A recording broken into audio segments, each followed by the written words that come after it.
Allahumma sholli ala Muhammad. Bu, ada 3 golongan manusia yang ibadahnya sebagus apapun gak akan diterima oleh Allah. Doanya sebaik apapun, sekhusyuk apapun gak akan dikabulkan Allah. Bahkan di akhirat gak bisa menerima syafaat Rasulullah. Rungokno toh. Walaupun ibadahnya bagus, sholatnya top, bukan cuma yang wajib, sholat sunnah dikerjakan semua. Sujud luar biasa. Sekali nyosop batuk mentol telu. Jadi nyosop 2 kali batuk mentol 6. Selesai sholat gak rupa-rupa rai.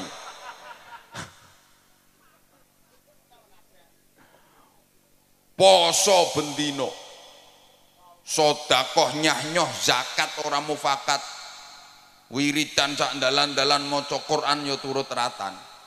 Berangkat haji tiap tahun, dia pergi umroh seminggu 5 kali. Iso ngomahe Mekah kok. Kan omahe Mekah.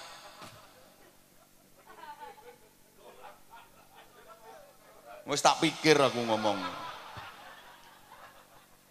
Wis ra iso kowe apa mbantah ra iso. Gak mungkin seminggu umroh berangkat ping 5. Omahe Mekah kok.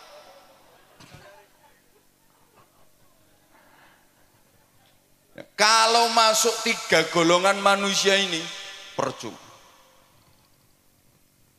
Gak akan diterima Allah. 1, aqul walidain, anak yang durhaka kepada kedua orang tua. Naudzubillah. Sehebat apapun anak, kalau sampai durhaka kepada orang tua, berani kepada orang tua, menentang orang tua, melawan orang tua, zalim kepada orang tua, menyakiti hati dan perasaan orang tua, menyia-nyiakan orang tua, padahal si anak hidupnya berkecukupan, kaya, orang tuanya hidup menderita, itu dia mentala. Alah wis kadung.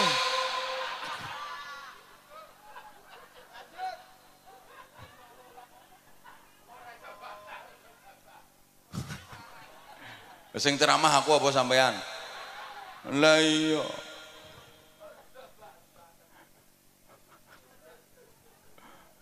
Walaupun ini anak alim,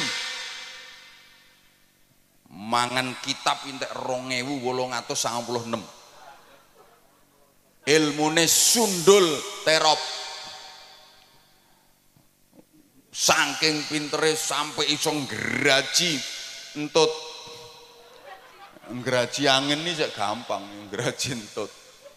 Begitu tit kok.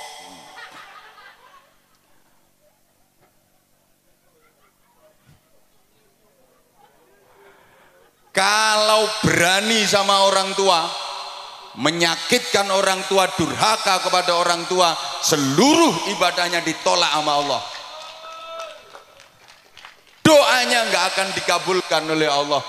Bahkan di akhirat dia nggak bisa menerima syafaat Rasulullah. Walaupun secara lahiriah orang tuanya seakan-akan bersalah, karena dalam hubungan anak dengan orang tua itu undang-undangnya cuma ada 2 pasal. Pasal 1, orang tua tidak pernah bersalah. Pasal 2, apabila orang tua melakukan kesalahan, kembali ke pasal 1. Ya gak mumet, memang pasalnya cuma 2 kok.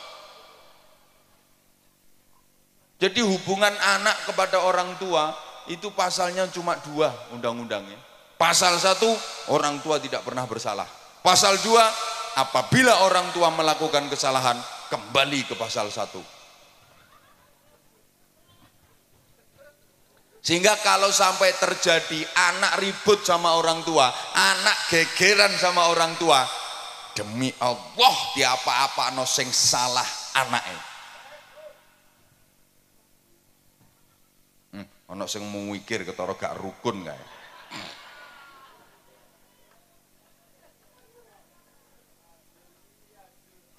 Wajar, karena nggak ada orang tua, nggak ada anak. Orang tua itu menjadi sarana, lantaran wujudnya manusia di alam dunia, betul?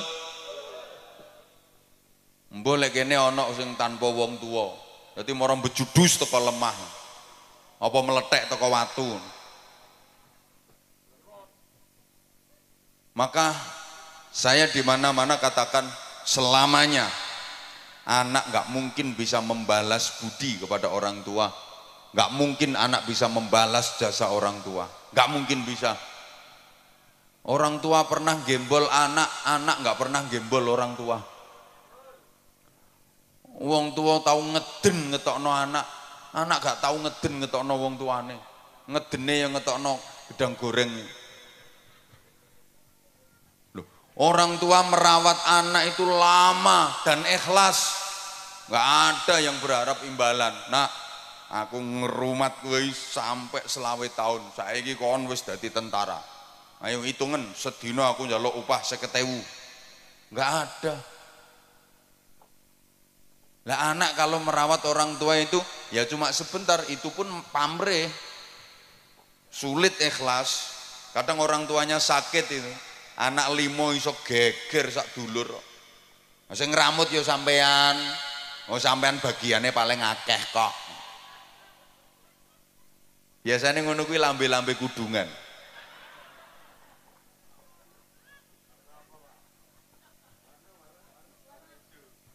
Halo. Halo. Ya. Rungokno. Orang tua merawat anak itu yang diharapkan hidupnya anak. Sing diharap-harap uripe. Lah nek anak ngramut wong tua iki mek karo nunggu matine kok. Sorry ya. Orang tua itu mau gantiin sakitnya anak, kalau anak nggak mau gantiin sakitnya orang tua. Orang tua rela menggantikan derita anak, kalau anak nggak mungkin mau menggantikan derita orang tua. Saya udah sering kasih contoh, orang tua itu punya anak sakit, anak masih kecil sakit, ya Allah nangis semalaman nungguin anak nggak tidur. Dia nggak rela seekor nyamuk pun menggigit anaknya, hinggap di tubuh anaknya, ditunggoni sampai gak turu, nangis memohon kepada Allah, ya Allah biar saya saja yang gantiin sakitnya anak saya asal anak saya sehat. Tapi anak nggak mungkin mau gantiin sakitnya orang tua. Maaf, ayo coba sampean misalnya punya orang tua sudah pikun, ayo sampean gelem genteni, ya Allah kula sing pikun mawon.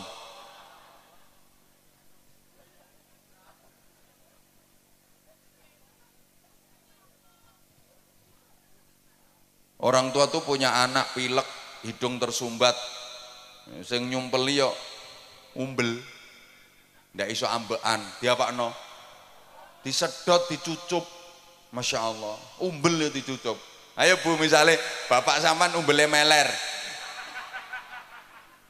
mriki Pak kula dilatane Pak.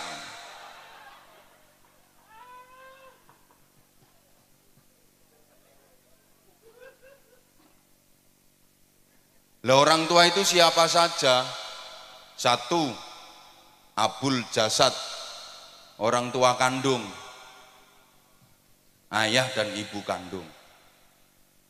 Dua, abur ruh, yang merawat ruh, merawat jiwa, gurunya, kiainya, bunyainya, ustadz-ustadzahnya.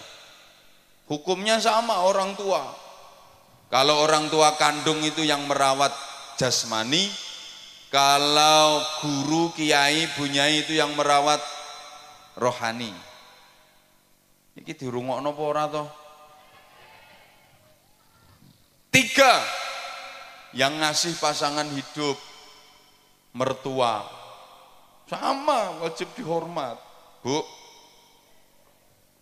menantu kalau nggak rukun sama mertua, ya sama, itu namanya menantu yang tidak berbakti kepada orang tua, durhaka, sama. Ada nggak? Ngacung.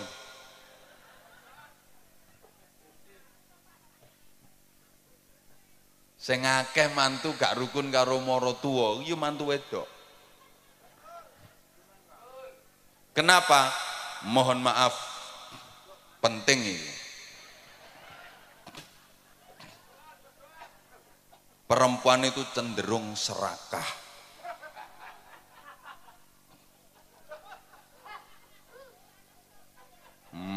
Wong lanang serakah ya eneng kok. Yang mbek kiai wani nyentak apa maneh mbek bojone. Mohon maaf, banyak istri yang tidak merelakan suaminya untuk berbakti kepada orang tua. Banyak suami yang tidak menyadari posisi. Sorry ya, istri sama suami itu beda. Karena istri perempuan, suami laki-laki. Lah yo beda. Istri itu haknya suami. Kalau suami bukan haknya istri, haknya orang tua. Rungokno. Suami itu haknya orang tua. Artinya suami harus lebih memprioritaskan orang tuanya, mementingkan orang tuanya daripada istrinya. Ya sama-sama penting, istrinya penting, orang tuanya penting, tapi perbandingannya lebih dipentingkan orang tuanya daripada istrinya. Ini kalau suami. Beda dengan istri. Istri haknya suami, bukan haknya orang tua. Karena waktu nikah sama orang tuanya sudah diserahkan total kepada suami. Maka istri harus lebih memprioritaskan suaminya daripada orang tuanya.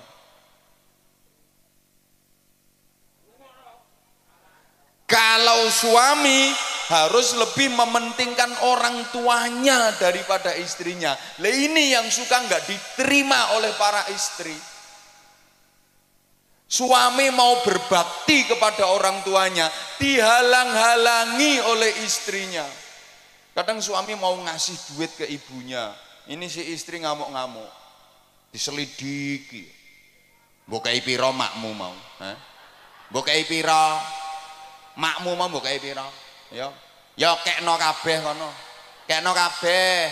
Ndang ngusungi rono kabeh. Gawa nang gone makmu kabeh kono. Wis klambimu nang digerono pisan, bantalmu sak sarungmu usungi rono. Engko bengi nang kelon karo makmu kono.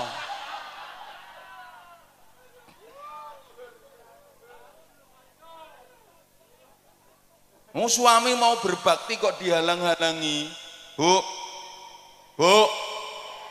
ibu harus sadar, bagi suami orang tua itu prioritas daripada istri. Bu, ikhlas nggih, relakan suamimu berbakti kepada orang tuanya. Yang orang tua suami adalah mertuamu.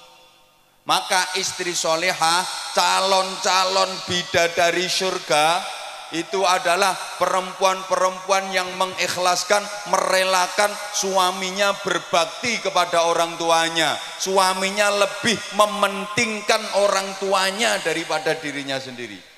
Itu perempuan-perempuan solehah, calon-calon bidadari surga. Nggih Bu nggih? Nggih Bu nggih? Jadi misalnya, Bu, suami ibu punya duit 10 juta. Nah, ibu sebagai istri dikasih 3 juta, yang 7 juta dikasihkan ibunya suami. Ikhlas nggih?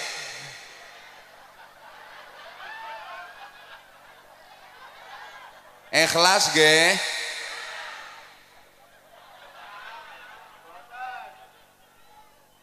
Ikhlas mboten? Mulane angel mlebu swargamu ya ngono.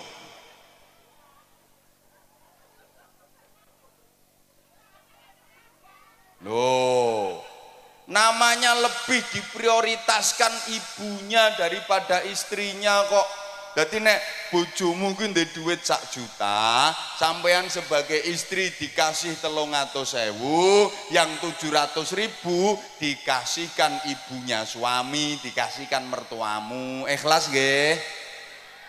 Sapa ngomong tak jotos mau?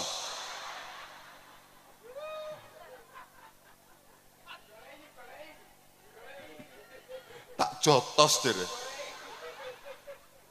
Kuwi istri apa petinju kok? Tak jotos dere. Kalau ibu ikhlas, nah itu gampang masuk surga. Itu istri solehah dan calon-calon ratu bidadari surga. Halo, rungokno. Jadi sampeyan niku Bu, kalau dikasih uang belanja sama suami, sebelum nerima duit itu sampean ngomong, Mas, aku sampean kei duit ngene iki, buke sampean kei to ora? Lek buke sampean kei ya aku gelem nrimo duit iki. Lah nek buke gak sampean kei, aku mau nampani, Mas. Buke kei sik kudu luwih akeh. Lek buke wis sampean kei lagek tak trimo. Ngoten nggih? Pret. Pret.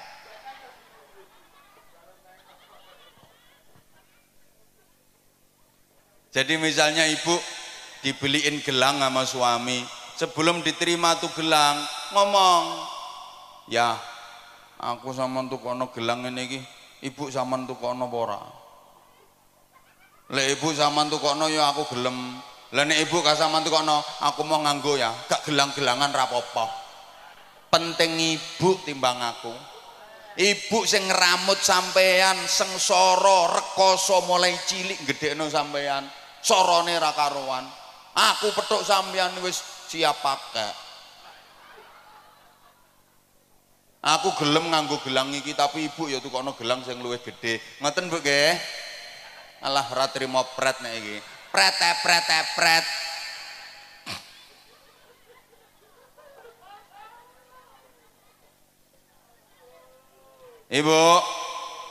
Ibu. Jadi misalnya ibu mau diajak berangkat umroh sama suami, ibu harus ngomong, ya aku kata dijak umroh, ibu sampean jak taga. Lek ambek ibu aku ya gelem melu ya. Lah nek ibu gak sampean jak, aku ya mau. Padha-padha nek duwe sampean pas-pasan. Berangkat ambek ibu ae. Aku kari-kari gak apa-apa. Penting ibu timbang aku.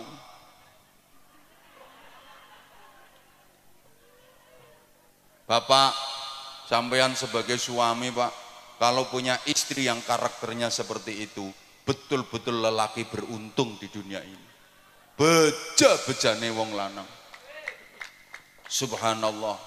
Itu istri solihah yang memuliakan suami dunia akhirat. Betul Pak. Kalau Bapak punya istri dengan tipikal seperti itu, aku pesen Pak, ramutan sing apik, jangan sia-siakan. Betul Pak.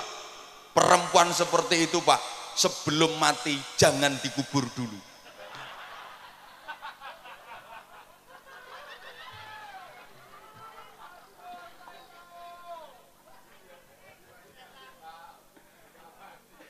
Soalnya langka.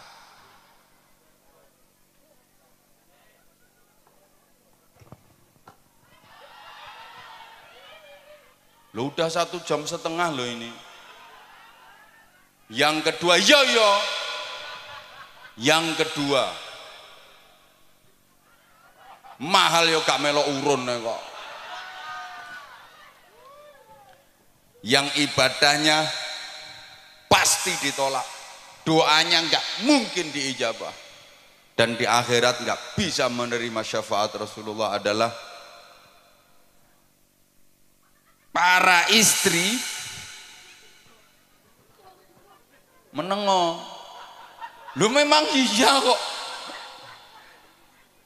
Istri-istri yang suka melukai perasaan suami, menyakiti hati suami padahal suaminya benar, dan suka membebani suami di luar batas kemampuannya.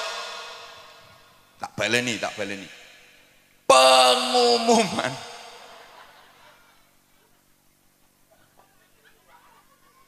Ibadah sebaik apapun gak akan diterima Allah. Doa sekhusyuk apapun gak akan diijabah Allah. Dan di akhirat gak bisa menerima syafaat Rasulullah. Siapa? Istri-istri yang suka melukai perasaan suami, menyakiti hati suami padahal suaminya bener. Aku gak bakal suami sih gak bener. Alah rungok sik.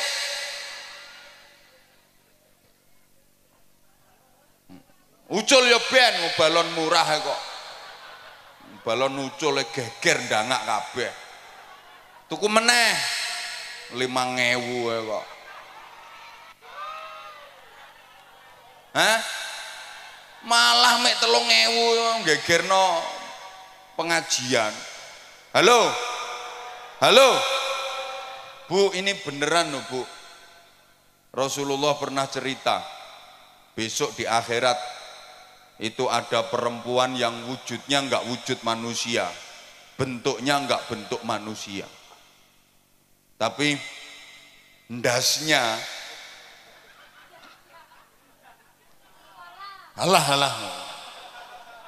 ndasnya itu ndas celeng, terus awak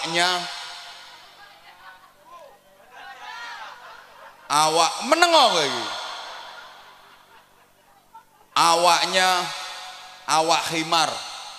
Wis gampangane ndase celeng awake jaran. Ngeri. Ndase celeng awake jaran. Siapa itu? Ya tadi perempuan yang suka membebani suami di luar batas kemampuan. Wong suami lo penghasilannya sebulan ini lo cuma 2 juta. Nek njaluk blonjo saulan sampai 250 juta.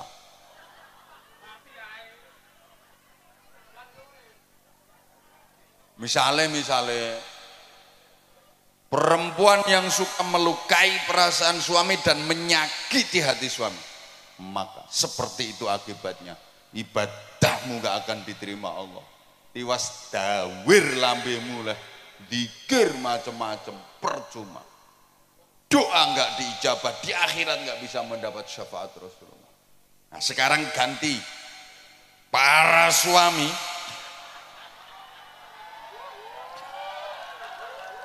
ya harus fair dong. Yo kok wong wedok ae. Para suami laki-laki rungokno yang suka melukai perasaan istrinya, menyakiti hati istrinya, maka akibatnya aku durung tahu krungu keterangannya.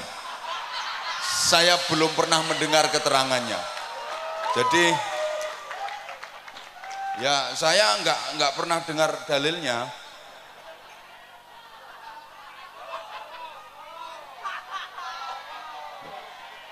Lah nanti kalau saya sampaikan yo malah keliru kabeh. Saya nggak pernah denger kok.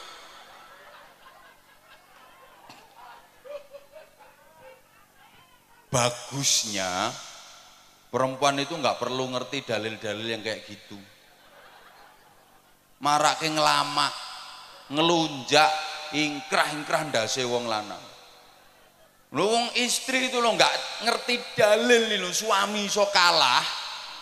Apalagi ngerti dalil, malah nyenyek wong lanang.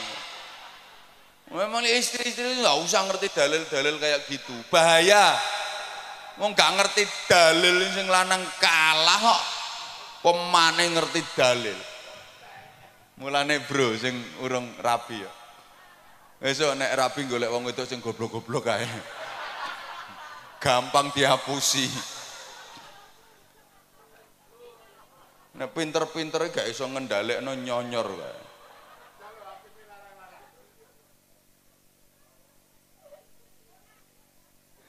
Yang ketiga, udah itu berlalu ya. Yang ketiga, orang yang mutus silaturahim. Itu yang ibadahnya nggak akan diterima oleh Allah. Doanya nggak diijabah sama Allah. Di akhirat nggak bisa mendapatkan syafaat Rasulullah. Maka itu perlu kita hindari 3 hal tadi. Allahumma sholli ala Muhammad. Nah, selanjutnya jamaah rahimakumullah, perlu perbaikan diri. Peningkatan kualitas ibadah. Baik yang vertikal, hablum minallah, ibadah ritual, maupun yang horizontal, hablum minan nas, ibadah sosial. Halo, dilanjut mboten? Oke, tak imbui. Ya, ini ibarat kerja itu lembur berarti. Tambahan durasi ya. Gini, yo hidup ini harus selalu ada peningkatan dan perbaikan. Slogane hari ini harus lebih baik daripada kemarin, dan esok harus lebih baik daripada hari ini. Dalam menjalani hidup, pantang bagi kita untuk berprinsip aku masih seperti yang dulu, aku begini engkau begitu. Itu sama saja. Kalau orang Jawa bilang sami mawon, nek diteruske bokonge Mbak Mi dintup.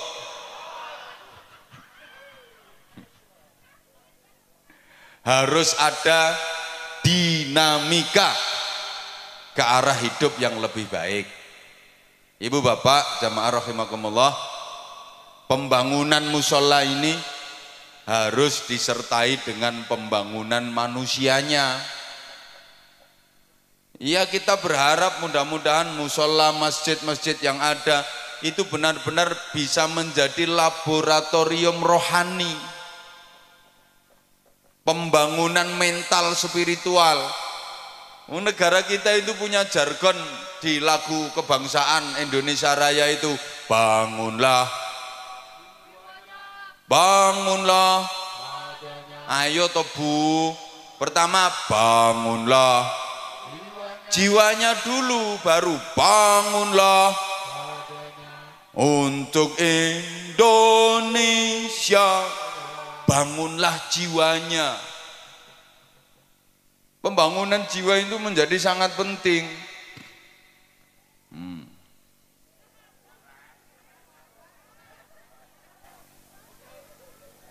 Oke. Mohon gelas ini untuk dikeletak.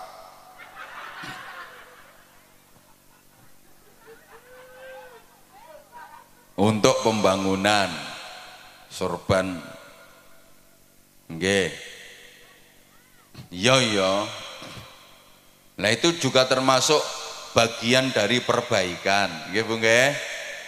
Bu, saya yakin semuanya bawa duit. Kalau nggak bawa duit nggak apa-apa kok, kalung dilepas, gelang dipelorot nggak apa-apa, nanti biar dijual sama panitia. Ini pasti semuanya bawa duit. Saya nggak percaya kalau nggak bawa duit.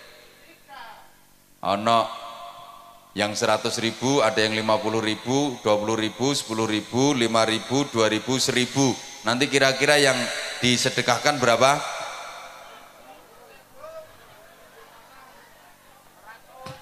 Perlu diingat, sedekah itu yang penting banyak walaupun tidak ikhlas,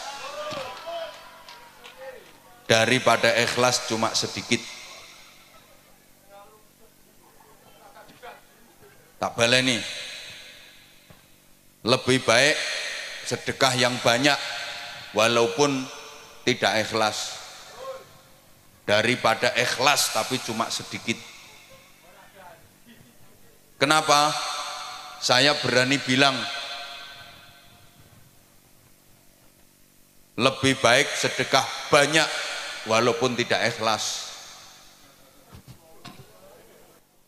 Loh iya, daripada ikhlas tapi sedekahnya cuma sedikit. Karena kalau sedekahnya banyak, terus sedekah banyak, terus sedekah banyak, pasti lama-lama ikhlas. Mesti metu ikhlas. Mikir ora ikhlas, terus ngetokno akeh kok ora ikhlas. Tapi kalau sedekah itu prinsipnya yang penting ikhlas walaupun sedikit, sampai mate gak kira sedekah akeh. Dan ciri-ciri sedekah ikhlas, tanda-tanda sedekah itu ikhlas adalah sedekahnya banyak. Tandane wong sedekah ikhlas iku sedekahe akeh. Soalnya nek sedekahe akeh gak mikir, gak perhitungan. Tak baleni. Tanda-tanda orang ikhlas dalam bersedekah itu adalah sedekahnya banyak. Tandane ikhlas. Soalnya gak perhitungan, gue duit piro, wis gak perhitungan. Engko urusan engko, sesuk urusan sesuk. Rezeki akeh sing guri, mesti ditempui, diganti sama Allah dengan ganti yang lebih banyak. Itu tandanya ikhlas. Nah, di antara tanda-tanda orang sedekah tidak ikhlas, itu sedekahnya nilainya kecil, sedekahnya sedikit. Tandane wong perhitungan. Duitku karek 200. Engko nek tak sedekahno 50, lak karek 150. Sesuk bayar kreditan 70. Anakku sangune rungokno. Nang ngaji gak butuh sangu anakmu. Halo. Maka wong niku nek sedekahe kulino sithik iku tandane gak ikhlas. Ayo bantau. Sedikit banyak itu bukan jumlah dan nominal, tapi prosentase dan pembanding. Ukuran sedikitnya yang ngeleset di bawah sama yang duduk metingkring di atas panggung jelas beda. Jelas beda. Mungkin lek kanggo sampean 500.000 wis akeh. Tapi lek kanggo sing nang dhuwur panggung sithik 500.000 kuwi. Makanya saya bilang bukan jumlah tapi prosentase dan pembanding ukurannya.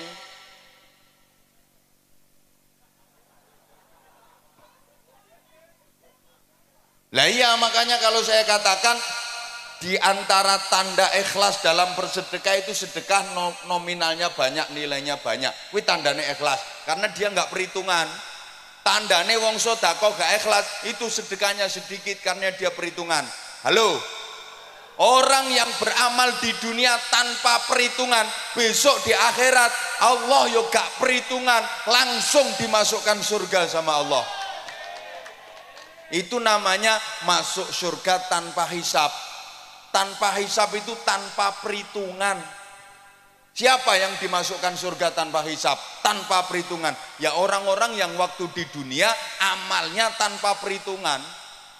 Malaikat yang meriksa itu langsung didhawuhi sama Allah, kasih instruksi. Malaikat, itu orang waktu di dunia amal tanpa perhitungan. Udah sekarang langsung masukkan surga tanpa diperhitungkan amalnya. Cepet tuh orang Bojonegoro kok. Langsung ke surga.